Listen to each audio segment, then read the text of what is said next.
Hi there. Welcome to Nutrition 101. I'm Kathleen. I'm your professor, and we'll be going over chapter 1 in your textbook, The Science of Nutrition. And hopefully you've all gotten that by now. And let's get started with basically what is nutrition. So it encompasses a lot more than when I first started teaching and learning about nutrition. We think about food, so food from plant and animal sources that we eat. And we think about the science around the food, how it impacts our body, our health, mental health, physical health, um, identifying what and why and how we consume food, as well as the digestive process, how after digestion, our body is able to take those nutrients and metabolize and store them in the body and use them, as well as our eating patterns, and then the resulting making of recommendations based on all of that. We also need to address food safety, food production, global food policy, local food policy, which is impacted by the local economy, the environmental impacts and concerns there, and our disease risk, as well as a sense of well-being.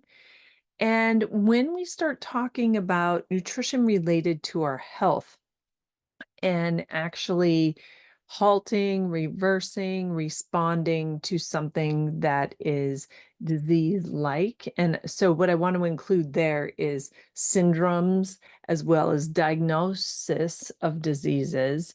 I want us thinking about chronic disease, acute disease. So chronic means long-term, so we get diagnosed with something like heart disease or osteoporosis. They don't go away per se, but they can be minimized, sometimes reversed, halted, with usually a combination of lifestyle, medicine, nutrition, and other well-being measures like physical activity, sleep, managing stress, changing your environment. Uh, and so that wellness piece and disease piece, I will also want you thinking specifically for nutrition, the toxicity and the deficiency of nutrients.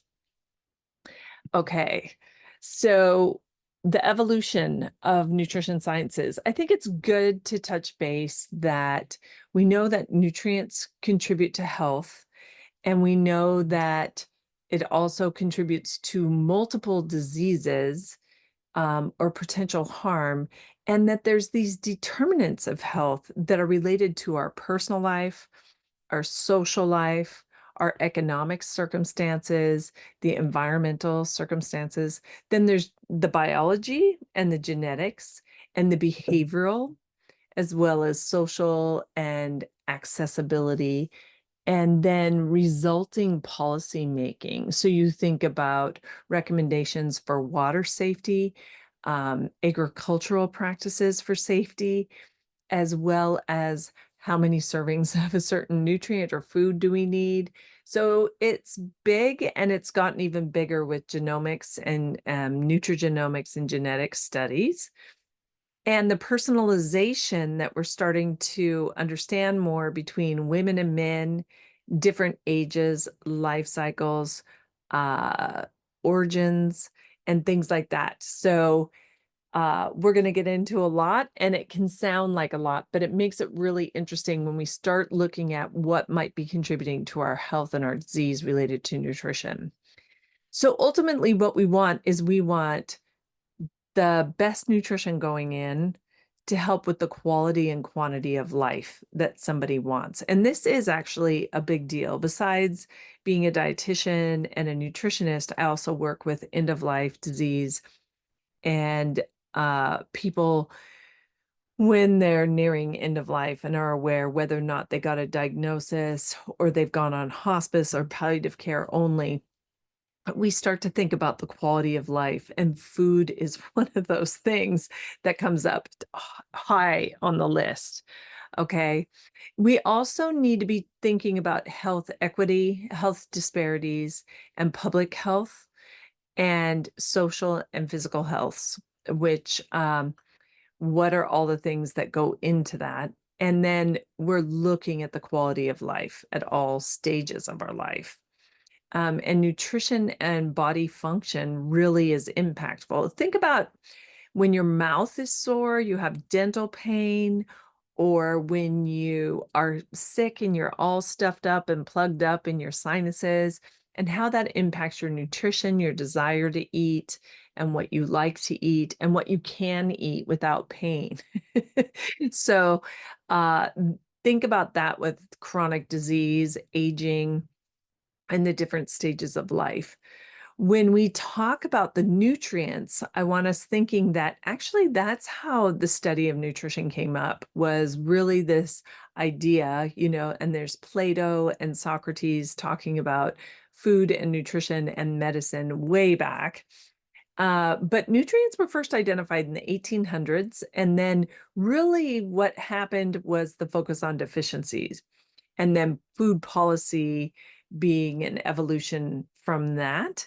So things like fortification, enrichment started happening to try to erase and eradicate diseases that were plaguing the populations based on nutrition and accessibility to specific nutrients. And so there's examples in the text about that, as well as really trying to come up with some standards for the general population. And then what started happening is this connection between nutrition and wellness, this idea of how can we be our very best and be at optimal wellness, at peak wellness. And at the time in the 1980s, 70s, 60s, there was a lot of emphasis that went into sports nutrition because there was a lot of money. And we're going to have that as part of our discussion around nutrition. Is that economics drives a lot of different things in nutrition, including the research that's being done. But there was a lot of money to make the athletes the very best so that they could win and then get sponsorships, which sometimes are related to nutrition, sometimes are related to fitness, and sometimes related to the supplement industry as well. And then, of course, the treatment of chronic disease. And when we're talking about treatment related to nutrition, the words I want you thinking of is medical nutrition therapy. So that's very different when we talk about a program, a meal plan, recommendations, things to have more of, things to avoid, things to limit. What we're talking about is an actual treatment, and that's medical nutrition therapy. That's very different than, oh, I want to lose 5 pounds, so I'm going on a diet. That is not necessary. That is not a medical nutrition therapy approach. So just to make the differences there for you. So the nutrients, you're being introduced to the nutrients, and I want you thinking about everything that you know about protein, or you think that you know, everything that think you know about carbohydrates and fats, or anything that you heard. And go ahead and just pause here and write those down. And any concerns that you have about water or vitamins and minerals. I'll give you a minute. Just go ahead and pause, and we're going to do an overview. We're going to go do a deep dive into this later as well. I am going to go ahead and pause here as well. And we'll just take a minute to think about what are some of the beliefs and things that I've learned or read or I find helpful around proteins, carbohydrates, lipids. Lipids are fats, another word for fats and oils. Water, the vitamins, which include our water-soluble vitamins and our fat-soluble vitamins, and then the minerals. Go ahead and just take a minute here.